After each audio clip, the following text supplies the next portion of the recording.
For decades, football has presented itself as a global symbol of unity, a game that brings together people across race, culture, and nationality.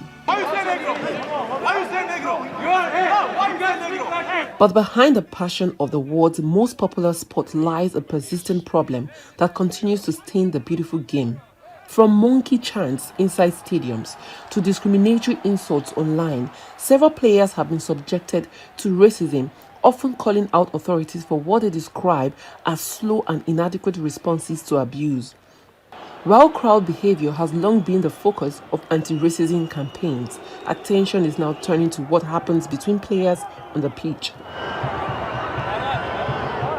Young Argentine midfielder Gianluca Prestiani recently found himself at the center of controversy following allegations of discriminatory language during an on-field exchange with Vinicius Jr. The incident has reignited debate over one of football's most difficult challenges: how to detect and punish verbal abuse that often goes unseen and unheard during matches.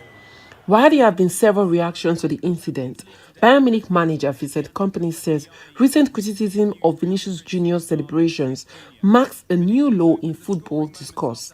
The one thing you can't do is punish someone unfairly. And the one thing you can't do is dismiss a person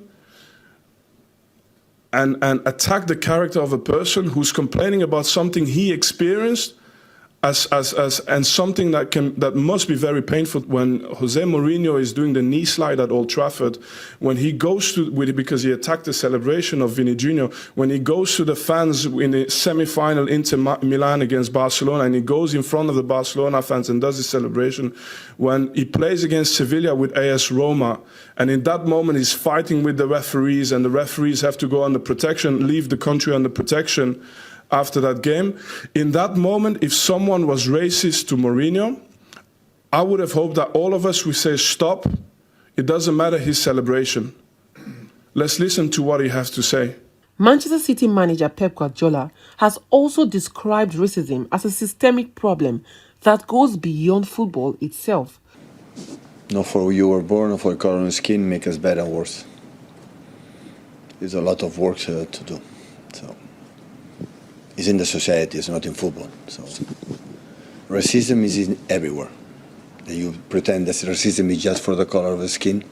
It's how you behave. It's racism. It's how you pretend that you are better than the other one just for many reasons, you know? In many cases, players accused of using offensive languages are seen deliberately covering their mouths while speaking, shielding their words from television cameras, referees, and lip readers. Now, FIFA is considering a new disciplinary measure aimed at closing that loophole. The proposal, informally known as the Prestiani Law, would allow football authorities to retrospectively sanction players who attempt to hide insults by covering their mouths during matches. However, racism in football has not been limited to exchanges between players. In 2020, Porto forward Moussa Marega walked off midway through his side's win at Victoria Guimaraes after he was subjected to racist abuse from fans. Teammates and opposition players attempted to persuade him to stay on, but he was eventually substituted.